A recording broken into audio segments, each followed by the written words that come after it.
Welcome to Making a Meal of It, the podcast for eaters of all appetites who want to reimagine and reinvigorate their relationships with food, food culture, and food systems. I'm your host, David Santo, and today on the show we're going to spend some time thinking about food labor, epistemology, plumbing, and taste. Most of all, we're diving deep into the idea of relationality and how the multiple, overlapping ways in which we interact with food makes it the most complex and delightful relationship that any of us participates in. But first, have a listen to this.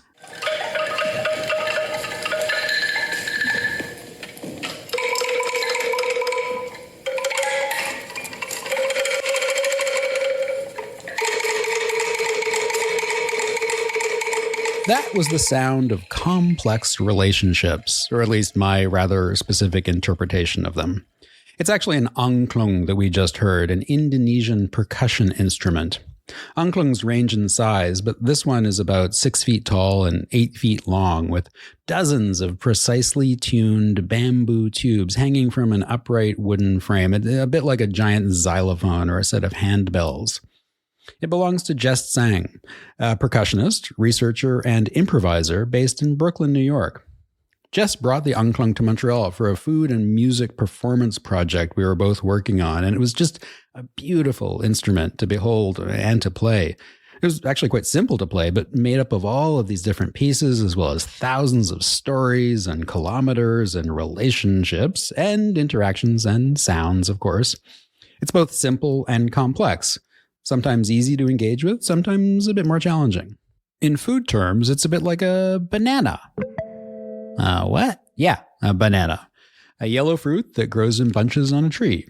A quick snack, a source of potassium and protein and fiber and sugar, but also an icon of jokes, both sexual and slapstick. An ingredient in ice cream dishes, and therefore an ingredient in the history of ice cream parlors and family celebrations and a bunch of other stuff. It's also a food that's grown in environmentally damaging monocultural plantations in the global south, ones that wreak havoc on people and on the planet. And it's a plant species that's been subject to botanical experimentation and many, many viruses and all the diseases that come with viruses, as well as a part of the food industry that supports exploitative economies and carbon emissions and political power plays. It's a banana, a set of complex and simple relationships with a lot more going on than meets the eye.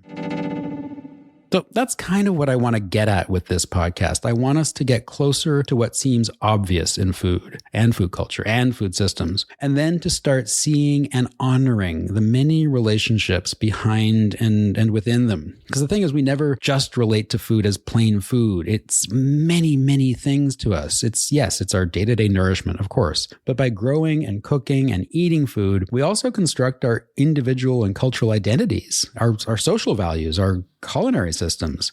And then at the global scale, food's even more complex. It's a political and economic weapon. It's also a tool of diplomacy and peacemaking, and it's a significant contributor to climate change and environmental degradation. All these relationships make food pretty intense, and sometimes, as eaters, we just want things to be easy and convenient. That is incredibly normal. But ease comes with its own challenges. And when we opt for simple convenience and think about our own needs first, it can have really problematic effects for others, including large populations and places that we just never encounter face to face. To start us off on this exploration of food relationships, I'm talking today with a philosopher of food and a food business entrepreneur. I'll also be feeding my partner Maxime something really awful during the Stick This in Your Mouth segment. And closing the episode, you'll hear from our first respondent to the Making a Meal of It Food Questionnaire. Plus, if you listen to the end, I'll explain how all of these people are connected through a web of pretty cool food relationships. First up, Dr. Lisa Heldke, a pragmatist feminist philosopher of food who teaches at Gustavus Adolphus College in St. Peter, Minnesota. Lisa's helped a couple of generations of food researchers understand what she calls the plumbing that sits behind the ways we know, interact with, and make food culture. She's also an author and co-editor of several books on food, including Philosophers at Table on Food and Being Human, and Exotic Appetites, Ruminations of a Food Adventurer. So, Lisa, thank you so much for joining us on this episode of Making a Meal of It. I'm really delighted to have you here and to be talking to you about food and philosophy. And I'd like to start it off with that and just ask you how this became one of your major areas of work. Well, it's really great to be with you, David, and I'm excited about your new podcast. That's an interesting question. In some ways, I think I was a food philosopher, as a little kid, although, of course, I didn't know what philosophy was, let alone what food philosophy was. The first thing that I did that could be called philosophy of food was to throw in an example at the end of my dissertation. So I wrote a dissertation on epistemology. The theory of knowledge is what we normally would say when we were not being snobby. And in the end of it, I sort of used this little analogy where I said, gosh, what I've offered you here is kind of like a recipe book, and recipes are the sorts of things where, some recipes are very exacting and others are very forgiving, and you can sort of do whatever you want. And I just sort of threw that in. And my then partner, who was also a philosopher, said, that's kind of an interesting idea. Maybe you should develop that a little bit. And so I wrote a paper called Recipes for Theory Making, which was, I guess it wasn't my very first publication, but it was my second. And let me just say, not best foot forward, really. And if you, say, went on a job interview, as I did repeatedly, with a talk about the philosophy of food, the best that would come out of it people would say something like, "Oh, so brave," which it turns out does not mean we want you to be our colleague. It means you are a nut job. You are brave for stepping into a space that doesn't exist. Yes. And whenever I would say to anybody, I'm working on epistemology, on the theory of knowledge, they would say, "Oh, what scientific question are you thinking about?" Because there's a way in which in the academy today, knowledge equals science. And, maybe we're moving away from that a little bit since 1986. I don't know. And then along comes someone saying, well, maybe you could think about food and food making as an inquiry activity. And I was like, yeah, maybe I could. And what was so exciting for me about that, honestly, was that I felt like I had come in from the cold. I grew up in, rural northern Wisconsin in a family that was deeply involved in 4-H. I mean, I studied cooking, as it were, in 4-H as a little tiny kid. And all through graduate school, I felt like I needed to hide all of those parts of myself because they weren't academic, they weren't serious, they weren't forms of knowledge. So it was for me really exciting to start giving myself permission to tap into my own life, to tap into my own history, and think about how, cooking recipes were actually forms of knowledge creation that, hint, hint, women tended to be the purveyors of. And so that was another thing, was that while I had always thought of myself as, kind of girl power, I also kind of came into myself as a feminist in graduate school. And so it really felt like, this is an act of feminist resistance to talk about food and cooking.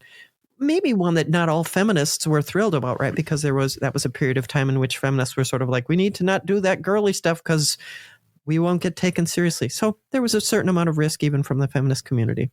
So you knew you were a food philosopher from a young age. What do people say to you when they hear, "Oh, hi, I'm Lisa, I'm a food philosopher"? Mm-hmm. In ordinary life, if you say you're a philosopher of food, really throughout, people have responded with, well, that seems interesting. And like, do you get a lot of free meals? In other words, for folks who are not inside the discipline of philosophy and maybe even not inside academia, it feels like, well, obviously philosophy should study food because we notice that it's important. Inside of academia, now I get enthusiasm and interest, I would say, for the most part. Historically, I mean, it took a long time. The first book that I published was an anthology with my then colleague, Dean Curtin. It's called Cooking, Eating, Thinking. And that book, I heard from more than one friend at other institutions that someone had, posted it on their office door, with a yuck, yuck, can you believe what the profession has descended to, like even cook, like sort of what's next, dust. And it's I think a real sign of the evolution. So that's really, really exciting. Well, yeah, and for better or mostly often for worse, the crises that are happening in food systems around the world, and things like war and consumer price indices and inflation and environmental degradation, everything that is happening to food these days means that food is at least on the radar of a lot more people. And so when we say, "Oh, you're a food philosopher," good, because we need some people helping us figure out some of those basic Right. elements, those basic understanding, what you call sometimes the plumbing of human existence. So I'd love it if you would expand a bit on that, this idea Mm-hmm. that philosophy serves as a kind of plumbing for Mm-hmm. the way we go about our daily operations. Mm-hmm. Yeah. So philosophy as plumbing. There is a now deceased, wonderful British philosopher named Mary Midgley, and boy, of the people that you wish you had known about much earlier in life, she looms large for me.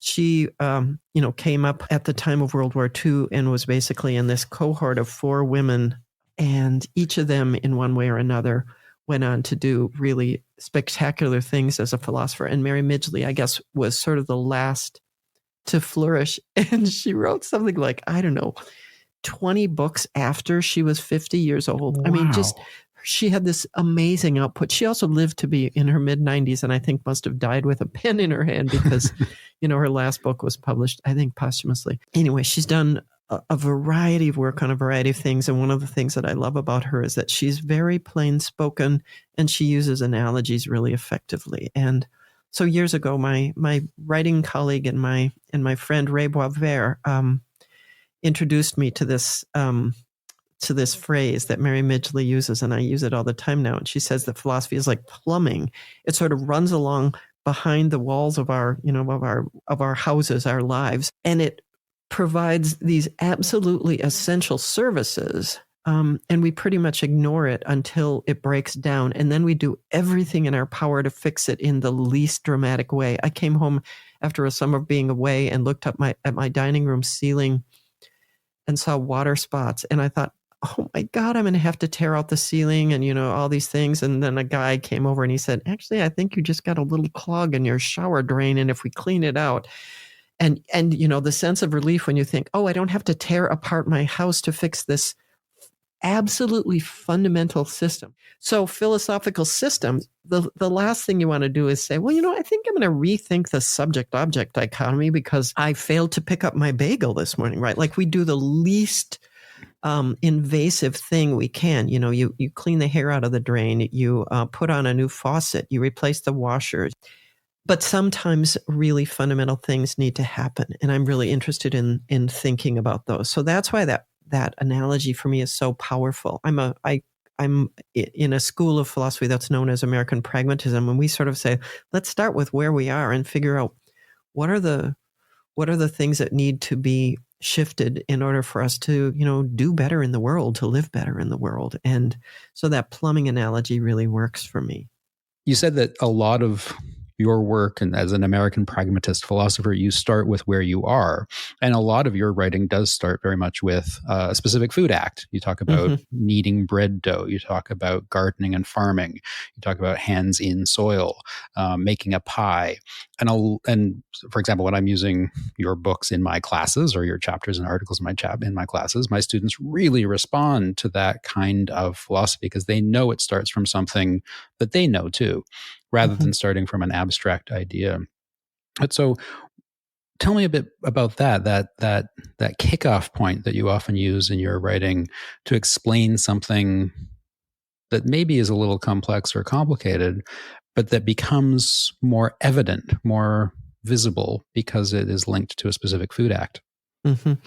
I think that that tendency probably comes from 2 things. One is certainly that I'm a teacher of undergraduates. So I teach at a small liberal arts college where all of my students are, 18 to 22 almost exclusively. And so maybe have somewhat fewer experiences in the world than if I were teaching, older students or more advanced students. Many of them are taking their first and probably only philosophy class with me. And the other thing is that I really do think that, we talk about philosophy as therapy or something like that. And I'm not saying I am a philosophical therapist, but I would say that my philosophy really almost always comes from something in which I realize I've got to figure this out for myself. It's really painful, or it's really interesting, or it's really challenging. Something happens to me, and so yes, I, can be walking my dog in the woods, listening to a public radio broadcast about fungus, and see mushrooms on the ground, and suddenly start thinking about things as a result of that very concrete experience. I've been at my institution 35 years. People here actually think philosophy of food is just a thing. Like, they don't know that it didn't used to be, right? There's a way in which I am what philosophy looks like to them. And so I get to just do it and be ordinary at it. And well, I know I'm biased, but I would hardly say that you are ordinary at it, because you are doing it in what I think is the most important subject that there is. I think food and philosophy, as you said, didn't necessarily historically to go together, but there's been an awful lot of thinking and theorizing about food in abstract ways throughout the history of the writing on food, which is actually itself quite a short history relative to the other histories of architecture and dance and theater and math and science and all the other things. And so yeah, it's not ordinary, it's critical. It's so much a part of who we are as humans. And having a better understanding about the kinds of understanding that you provide about what it means to be with our food, or to be with our species, whether it's a mushroom or a dog or other creatures that we are codependent with, coming to understand those as not objects that we stick in our mouth only, and we do stick them in our mouths, but we also need to respect them and caretake them while they are alive and not yet in our mouths. Those are critical relationships that philosophy seems to be able to unpack and explain better than a lot of other forms of knowledge making or forms of inquiry. So ordinary, important. Well, this is an aside, but as you were talking about, there is more philosophy in the history of food. That's absolutely right. And I feel like I need to swat myself a little bit and say, there's also more food in the history of philosophy than meets the eye when you're like looking for page upon page of long discussion about food. Years and years ago, I wrote a little piece about the ways in which I sort of jokingly said Plato was the first philosopher of food. And when you go and look in the index of his, the big book of Plato, I should say, you find tons of discussions of food and its importance. And, for instance, his Republic, which is maybe his most famous dialogue, arguably explains justice by talking about why a community goes to war. And it's because they need more land. And why do they need more land? Because people have started to want to eat meat. And it all unravels from there, right? So I think if we shift our frame slightly, we will realize that those philosophers, historically, those philosophers have thought food was important. And maybe it's more of a blip, a post-Cartesian blip, that we weren't taking food seriously. And why did it happen then? Well, because Descartes suggested to us, maybe we don't need our bodies. So then it was easier to sort of say, okay. So maybe food philosophy today is about reintegrating all the stuff that we've already known for thousands of years, and that food is the most important relationship that humans have, and we better understand it a bit better than we currently do. Yes, that might be a great way to think about it. Hey, you food philosophy historians of food philosophy out there, consider this your invitation. The terrain is wide open. Yeah, and I know a really great small liberal arts college where you could go and do your first degree. There you go. I talk about food as being a complex ecology. I think food is very complex. It doesn't have to be complicated, but it gets oversimplified. What do you think about those terms, complex, complexity, complicatedness, and simple or easy when it comes to food? I'm teaching a class right now where we're thinking about food as a series of wicked problems. And in the course of that, we are reading a work by Nicola Perullo, who's an Italian scholar who works at the University of Gastronomic Sciences in Italy, which is an incredibly fun place. And Nicola has this book called taste as experience, and he talks about tasting as ecological, and he uses that rather than cultural because he really wants to emphasize the fact that food is constantly, with no effort whatsoever, it is bridging the nature-culture gap. So I think using that word ecology is really wonderful, and it feels to me like, yes, complex, probably also often complicated. What I say sometimes to describe it is, when I was working on my first work on food, I was still connected with the Northwestern University Library. And Northwestern's library in Evanston, Illinois, is in 3 separate towers, each of which I think is 4 levels tall. I had to go to every single floor of every single tower. And that to me said, this is the way food works. It's everywhere. What's that movie? Everywhere, all at once, everything, everywhere, all at once. It quite literally is. It's such a spectacularly integrative way to inquire into the world. As you say, we often tend to boil it down to one thing or another, but if we allow ourselves, it's very multi-leveled, which means, yes, you're always outside of your comfort zone. You're always trying to think about a question you have no business answering, which is why ideally you are always in a room with political scientists and anthropologists and food chemists and agricultural economists and a couple philosophers. Just a handful. Well, and if we can have conversations like this every day that bring together all of those people and think through how food and philosophy and war and economics and all the politics and all the other things are interconnected, maybe we might start to move towards maybe not solutions to wicked problems, but ways to engage with them in ways that are more productive, less destructive, fairer, more delicious. That would be good. And Cross our deliciousness fingers. needs to be in there. Yeah, for sure. Well, on that delicious note, thank you so much again for talking with me. It's been a real pleasure. And I hope that you continue to have delicious walks in the forest with your dog and all sorts of delicious things in your life. Well, thank you, David. And I wish the same for you. Well, you don't have to have a dog. Thank you. And check out our show notes for more about Lisa, the Nobel Conference she organizes each year, and her undying love for bread baking, living in a yurt, and ski joring with her husky. My next guest is Taylor Cocalis Suarez. Taylor and I met in Colorno, Italy, just north of Parma, in 2005. We had both taken the leap to do a master's degree at the University of Gastronomic Sciences, and Taylor has been taking leaps ever since. Today, she co-manages the Suarez family brewery with her life partner Dan Suarez, as well as Good Food Jobs, a gastro job search tool she founded with Dorothy Neagle. Taylor has always been my touchstone for the ways in which food is just the greatest foundation of human relationships. And today she'll also explain how working in food sometimes presents challenges to the so-called normal ways of doing business. Well, Taylor, thank you so much for being here. It's a pleasure to be speaking with you again about our favorite subject, food.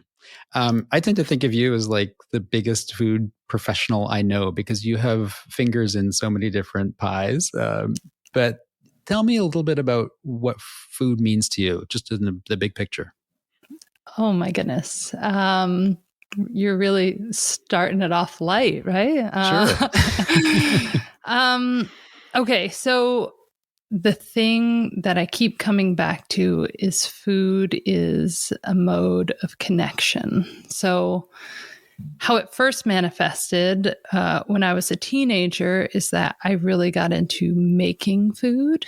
And for me, it was a way to be connected to a process. It felt very grounding in a world that didn't always make sense. The idea that you could take disparate ingredients and put them together was really cool because it gave you some agency. And it was a way to like develop a skill and a craft. But then perhaps the even more empowering part of it is that I took these things that I created and then I shared them with other people. And so this is a very simple thing. You've got a girl from New Jersey who's baking cookies and bringing them to school in a basket and handing them out to your classmates helped me both forge relationships, and there was an element of care to it. But there was also like a way of establishing an identity. You become known as the person that is able to craft these things. Well, and that's exactly, I mean, when you and I first met 18 years ago in Italy doing our master's degrees, that was exactly it. It was about this caretaking and this relationship and this identity, set of relationships, and this identity that you very quickly established for yourself as the provider of, let's say it, love. And your baskets of goodies that you would come into our classroom every day with really, I mean, they drew a lot of attention to you. They gave you power and identity and a sense of place within this group of very disparate people.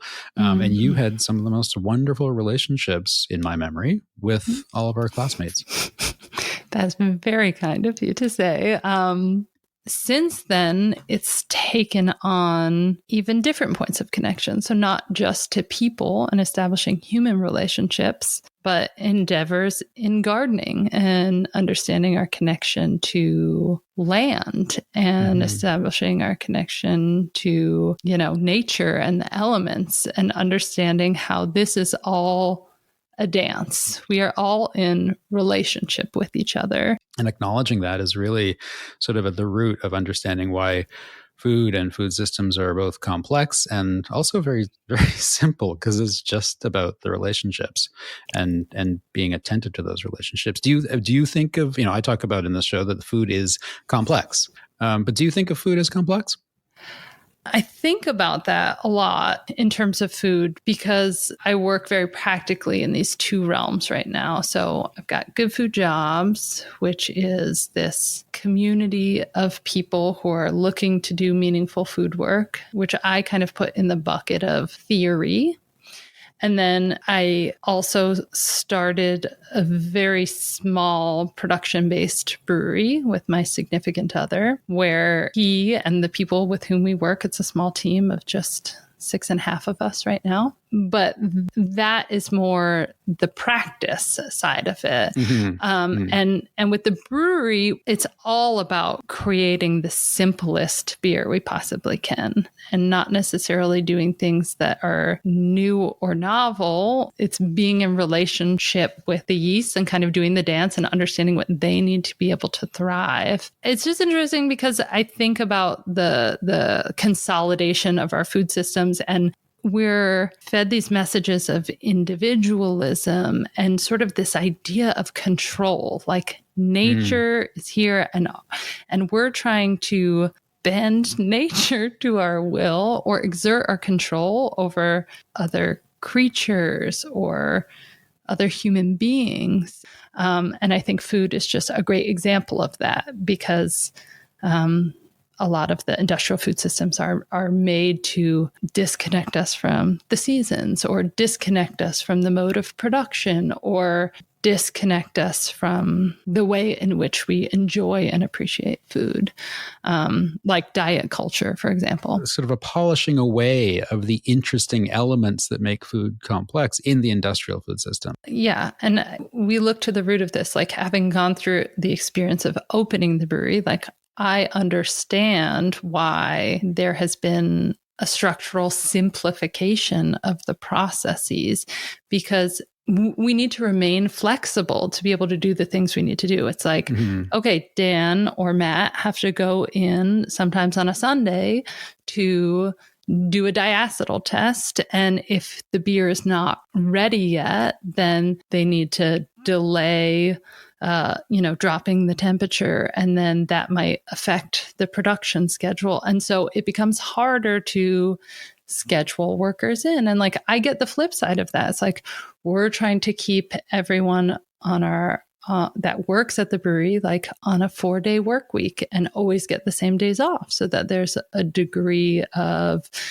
like consistency for their lives. It's like, that's a workers' rights thing that I want for people.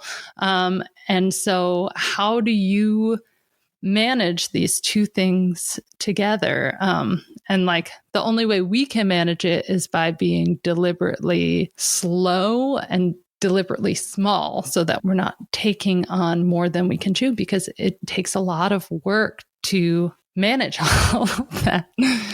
It's also important to note that food systems in general, like especially in the United States, are inextricably linked to about 400 years of slavery in this country. Yeah. So understanding the devaluing of labor, of people that are producing food, whether that is agricultural workers in the field, or people at processing plants, or people who are working in restaurants, be it the back of house or the front of house.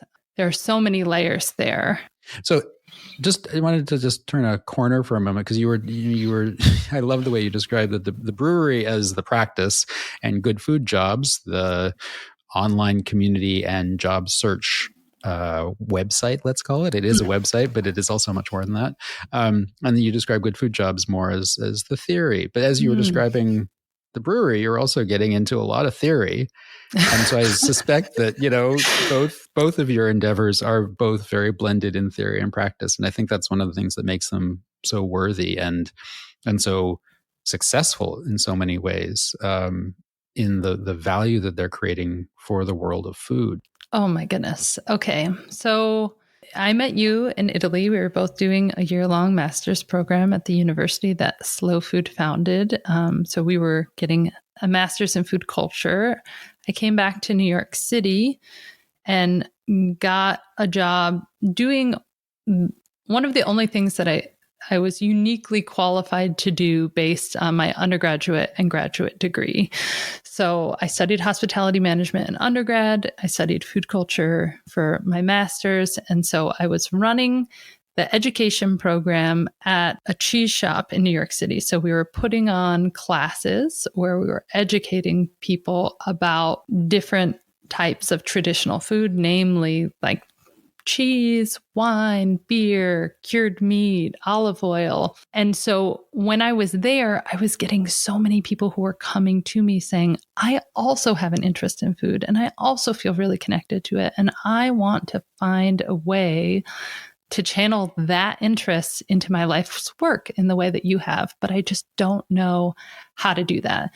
So essentially, Good Food Jobs was created as a resource to be able to connect people who had an interest in work with the opportunities that were available. So it's a very simple concept and business model. But what Dorothy, who's my business partner, and I have learned over all these years, again, is that it's about so much more than just the food. It really is about the community. So there are very simple mechanisms to how the website works. It's like people who have these jobs post them, and people who are looking for these jobs theoretically find them, but it sparks all of this meaningful connection. And it was just interesting. We are not like your typical web startup. It's not that we got millions of dollars of seed funding and have a huge staff. We're not like plugged into like all the data and analyzing data. But we can get a feeling for the tide and a sense of what's going on just through the natural ebbs and flows of the jobs we would see coming through, and the volume of jobs, or how many new subscribers there are or not, or just the stories that people are telling us. And it felt like, oh gosh, like what can we do? And then the pandemic happened, and a huge supposed racial reckoning happened. But through that, kind of established a foundation where we could continue to be able to look at all the ways in which the systems that we had created were complicit in the way that the status quo operated. And so we started going through all of the processes of Good Food Jobs, trying to enact slow and deliberate cultural change. So a really good example of this practically is that jobs come in and our editorial policy says we have 24 hours to look through the job and approve them or ask any questions that we might have. And that was like usually a pretty quick process, but we really started looking at the language and job descriptions and understanding how language is used in ways that can be intentionally or unintentionally oppressive. Well, language is one of the fundamental ways that systemic oppression enacts itself, and it's so baked in. Yes. And it's so, language is so critical and necessary for almost everything that we do as humans. And yet it's also, depending on where we come from and how we've been educated and how we deploy that language, it's also one of the greatest tools for dividing people. For sure. It takes a little bit more work. I mean, it has taken us more work. It takes more time to approve the jobs. And often there's just more steps in the process because there's certain things that we'll read and then we say, okay, pause. Instead of collecting the revenue for this job, we want to reach out and engage this employer. Did you know that this specific job requirement is rooted in oppression in X, Y, or Z way? So, I mean, this is why I would say that Good Food Jobs is very, very, very much grounded in practice. I mean, you're taking the theory of systemic racism or systemic oppression that's based in the language usage that's been codified over X number of years, including in many of the same ways that food has been codified over the last 400 years. So has language in many ways that embed either, as you said, visible or not so visible forms of oppression. That's enacting major practical change at the very ground level of labor, of work. What I hear you doing and what you've just described is looking out for as many people and as many beings, including yeast and small woodland creatures, just taking care of them as much as possible as you continue to have a business, make money, affect people's lives, produce products, have children, do all the stuff that is kind of regular stuff in human life, but with such attention that you're contributing as little oppression and as little negativity as possible to the mix, despite the fact that you're also embedded in that system of oppression, because we all are. Yeah. And also, I mean, I think the thing that is really important to know is that in any of the practice we do, I don't do it perfectly. I don't. No. There's so much to learn. Yeah. People are special. People are.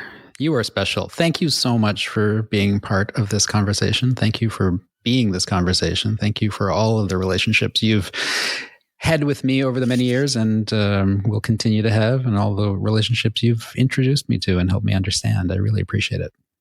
Thank you to you, David. Words can't describe what it means to be in relationship with you. Thank you.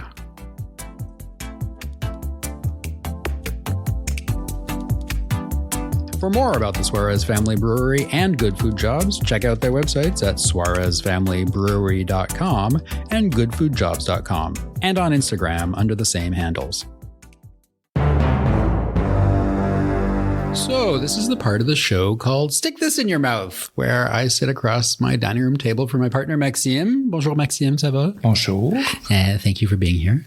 And we talk about taste, how different things taste, but not just how they taste in our mouths, how they taste in our minds too. Because of course, taste is a combination of factors. There's the physiological sensing that happens when we put something in our mouth and when we smell it.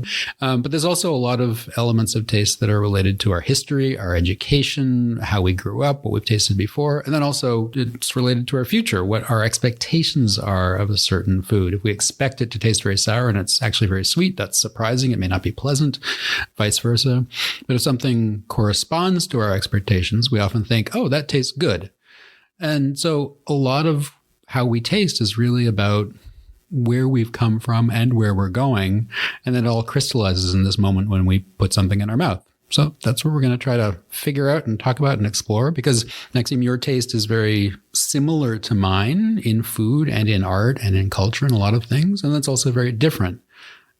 How would you say that we're different or similar? You're more open to many flavors and textures than I am. I was a very picky eater as a child. I was turned off by anything that had any kind of rubbery texture or squishy textures like a tomato.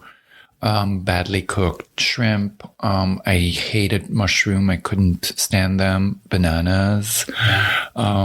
And a lot of that's changed actually, because now you eat many of those things. I try to educate myself and not being as picky as I was, but I still am.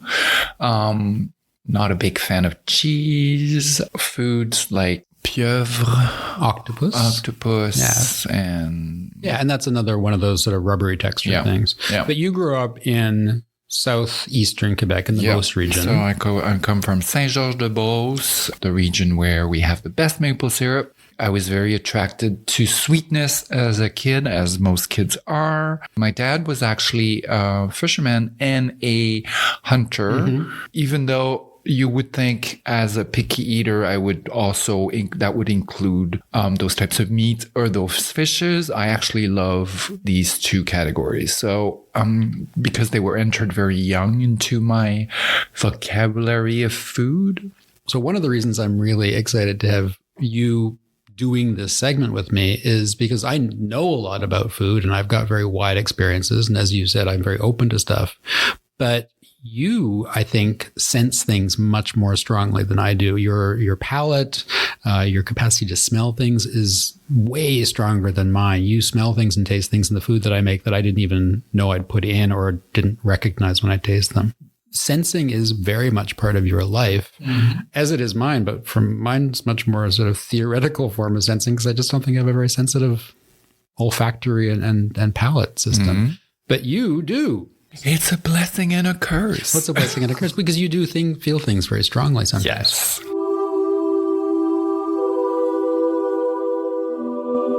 Okay, Maxime, there is a banana on the table in front of us right now. How are you feeling? I am very, very scared. Where to start? Family lore says that I was a banana eater when I was very young and I ate too much and I got really sick. And ever since, everything about the banana turns me off. The smell of it, the look of it, the texture, and everything about it. Okay, so you actually threw up because you ate so many bananas. Yes. Oh, okay. Do you remember that? No, I don't. There's lots of kids like bananas. Yeah. We often feed kids bananas because it's got a lot of sugar. It's got protein. It's a good quick thing if a kid's having a meltdown. And then you eat too many. And then I got sick. And then you got sick. All right. Well, we will move as close as we can to your eating a banana without you falling down or blacking out or, yes, vomiting, because that would also not be good. This is expensive audio equipment. I'd like to have it around for a while. Yes. All right. So we'll try. Can you pick up the banana? Just pick it up in your hand and tell me. Do I have to? Yes, you do. Okay. You picked it up and you picked it up by just the tail end of it because you didn't even want to touch the fleshy yellow body. Everything about this turns me off. Ugh. Okay. Anyway, you do it. Okay, I'll do it. Here, you give me the banana. All right. I'm just going to do a little slit in the top, just like you might slit the neck of a rabbit before. Okay. And that's the banana being peeled open. I'm going to take a taste of banana. I haven't eaten a banana in a very long time. I don't much like bananas myself. And Maxime is turning away in disgust and covering his mouth. Would you take the banana now that it's peeled? Do I have to? Yes, just try. And why are you cutting off the part that I chewed? Because you might get my germs? No, absolutely not. I just want to eat the smallest piece of banana that I have to. So you've taken a little slice of banana. And here it goes into his mouth. He smelled it, looking away, staring in agony. There should be some video of it. No. How's that going for you? Chewing. Well, actually, it's perfectly ripe. Yeah.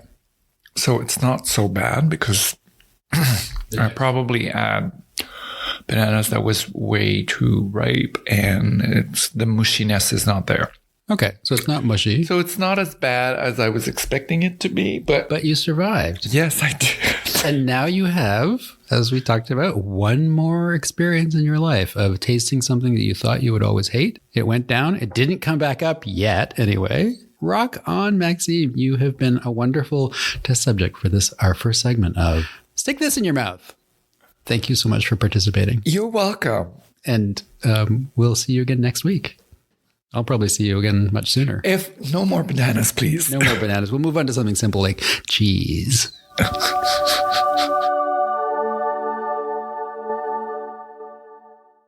Well, listening to someone taste a banana might not have been the first thing you thought you'd be doing when you decided to tune into a food podcast today. You might not have expected to meet a philosopher of food who talks about plumbing, or a food entrepreneur who's also a philosopher. Remember, though, that we started out with the sounds of Jess Sang's Anklung and the idea of complex relationships. Remember, too, that I said I'd explain how all these people are connected. Well, here goes. The Food and Music Performance Project that brought Jess and me together was organized by a sound artist named Sandeep Bhagwati. Sandeep is a composer and conductor living here in Montreal, and he's also our first respondent to the Making a Meal of It Food Questionnaire, which is coming up next. My part in Sandeep's project involved the use of a sourdough starter that I had received from the family of my dear friend Gigi Frasanito after he very sadly had died a number of years previously from stomach cancer. But Gigi and Taylor Cocalis Suarez and I were all at the University of Gastronomic Sciences together in 2005 and 2006, and that's where I first studied food and started reading the work of, Lisa Heldke. Lisa later became a friend of mine after she was a reader of my PhD dissertation and a member of my oral defense committee. And perhaps strangest and most, just wonderful was when Jess Sang came out to Montreal from Brooklyn for the final performance of our food and music project with Sandeep, and she stopped off at her favorite craft brewery in New York State to buy me a gift to celebrate our collaboration, and it was, of course, the Suarez family brewery. But the amazing part of all this is that at the time, Jess had no idea that Taylor and I knew each other, and she certainly didn't know that Gigi and Taylor and I had done our masters together. So there you go. If that isn't a beautiful representation of complex food relationships, I don't know what is. Our final item on the Making a Meal of It menu is the podcast's Food Questionnaire, a gastronomic riff on the very well riffed upon Proust Questionnaire. Going forward, each episode will feature the responses of an artist, a politician, a social change maker, or a scientist. A quick insight into the ways they eat and drink and think and feel. Think of it as a little digestif at the end of a hearty podcast meal. Sandeep Bhagwati is a professor in the Department of Music at Concordia University in Montreal. He's an award-winning composer and conductor, a theater director, and a media artist, and he describes himself as a nomad, an artist in sound, and a lover of poetry. Sandeep, what is your idea of a perfect food? Food made by someone I like with care and with taste. Of what food or food context are you afraid or distrustful? When I must eat while background music plays. What word or concept describes a well-balanced food system? In divided by out equals 1, meaning that their input and output, food and waste, are equal. Which food person do you most admire? Here I have a quote from Catull. Catulli Carmina.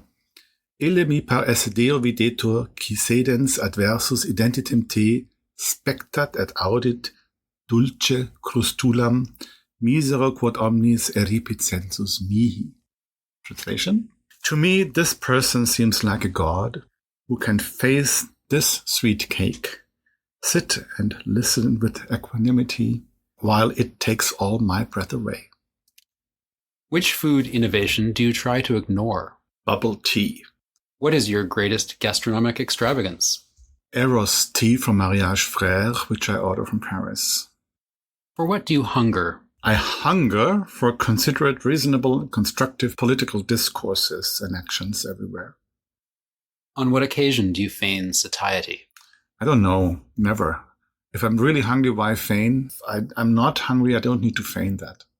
What is the quality you most like in a fruit? Concentration. What is the quality you most like in a cut of meat? Maillardability. Which condiments do you most overuse? Condiment of friendliness. It smooths the edges of life if ingested, but it can, if overused, riddle the liver with unspoken anger. What kinds of gardens make you happiest? Those that you come across in a desert. Which culinary skill would you most like to have? Patience. If you could change one thing about nutrition, what would it be? That the carbs of freshly baked bread could be neutralized by a huge dollop of butter. If you were to die and come back as an edible animal, vegetable, or mineral, what would you like it to be? I think cardamom. It's not essential, and it's too intense when you bite on it, but it's full of wonders when it's present. What is your most treasured kitchen implement? My red Victorinox kitchen knife. What is your favorite highly processed food? Fresh pistachio mamul. What is your favorite aroma? Orange water. What spice, kitchen implement, or cookbook do you use most rarely? Asafoetida. Who are your favorite food writers? Reading about food is like eating music to me. With which cuisine do you most identify? That depends on where I'm not. Those cuisines that evoke the most longing when I cannot access them. So it's fresh German bread or Swiss sweets in Canada, or Gujarati thalis and Mumbai street food almost everywhere outside of India. Somehow I never miss Canadian cuisine when I'm abroad. What is your most powerful sense? Hearing and smell. What are your favorite agricultural, culinary, or gastronomic words? Fallow, spice, and soupe. What would you eat as your second to last meal? Pani puri and dahi puri. What food-related epitaph would you put on your own tombstone? If music be the food of love, he ate and listened avidly. And what question would you add to this questionnaire, or would you like to ask me? Which mountain did you have to bite your way through before you found your paradise? Or are you still chewing?